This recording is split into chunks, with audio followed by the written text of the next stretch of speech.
میں ہمارے لیے کیا ہے نمونہ۔ آپ صلی اللہ علیہ وسلم کو اللہ تعالیٰ نے کس لیے بھیجا، کس مشن کے تحت بھیجا، کس لیے برپا کیا؟ اللہ رب العالمین کو اپنے محبوب کو دنیا میں بھیجنے کا مقصد کیا تھا؟ اگر وہ مقصد ہمارے سامنے نہیں ہے تو ہم یہ جو محبت کا دعویٰ کرتے ہیں کہ ہمیں آپ صلی اللہ علیہ وسلم سے سچی محبت ہے، ہم اس دعوے میں کچے ہیں اور جھوٹے ہیں۔ کیوں؟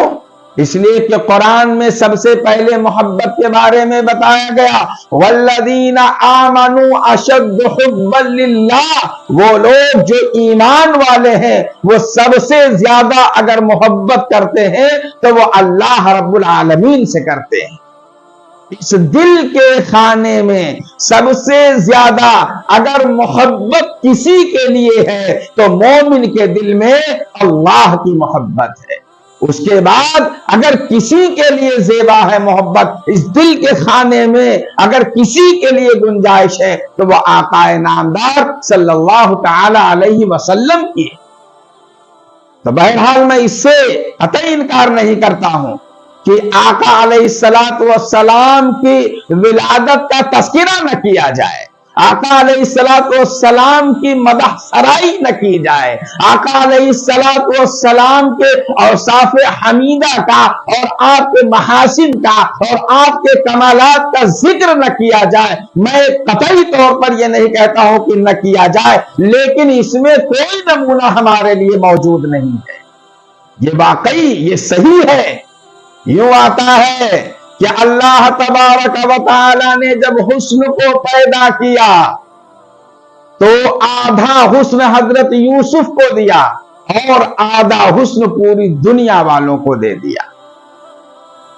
اب اس سے پتا چلتا ہے کہ جب حسن اللہ نے پیدا کیا اور آدھا حسن حضرت یوسف کو دے دیا اور آدھا حسن پوری دنیا والوں کو دیا تو ہمارے آقا حضرت محمد صلی اللہ تعالی علیہ وسلم بھی اسی میں آ گئے۔ یہ سوال پیدا ہوتا ہے، حالانکہ یہ سبھی جانتے ہیں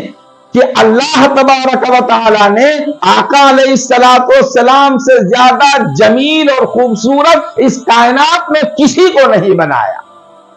کیونکہ قاعدہ ہے ان اللہ جمیل یحب الجمال، اللہ جمیل ہے اور وہ جمال پسند کرتا ہے۔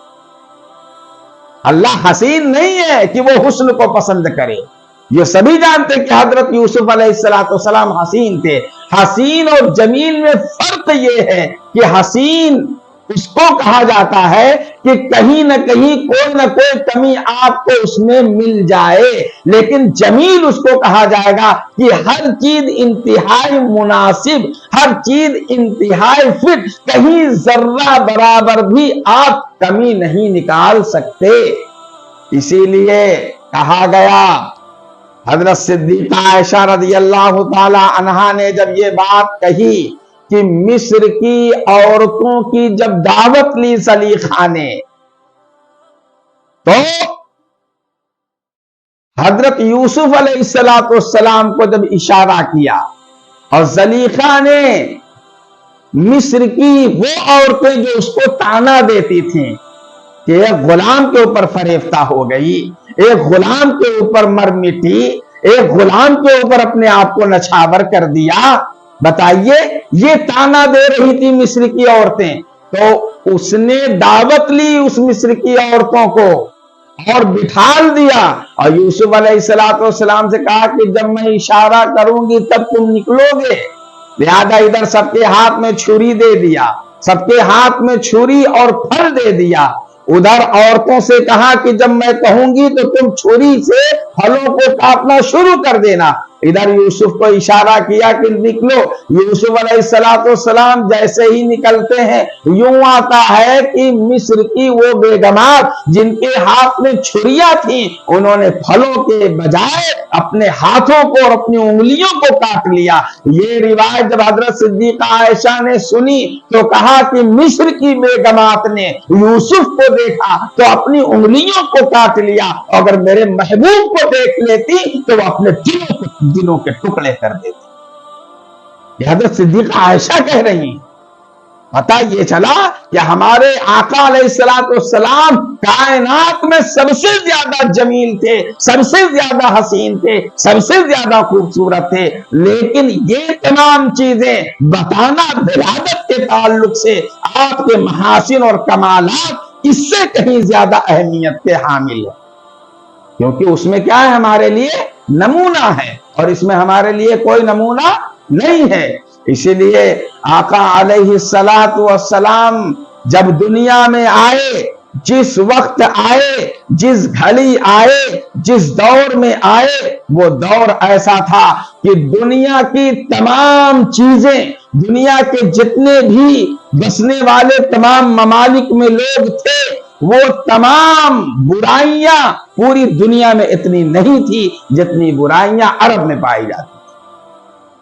ساری برائیاں عرب میں ختم۔ 6 صدی عیسوی کا آخری دور تھا جس میں آقا علیہ السلام مبعوث ہوئے، آپ دنیا میں تشریف لائے۔ 6 صدی عیسوی ایک ایسی عیسوی ہے کہ گویا کہ تمام انسانوں نے دنیا کے یہ طے کر لیا تھا کہ اب ہمیں زندہ نہیں رہنا، تمام انسانوں نے اپنے آپ کو برباد کرنے کا، مٹا لینے کا، ہلاک کر لینے کا فیصلہ کر لیا۔ کوئی ایک آدمی کا تو مسئلہ تھا نہیں کہ کوئی ایک آدمی اپنے آپ کو ہلاک کر لے،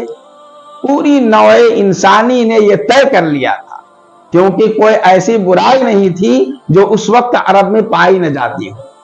چاہے قمار بازی ہو، چاہے شراب نوشی ہو، چاہے زنا کاری ہو، چاہے قتل و غارت گری ہو، جو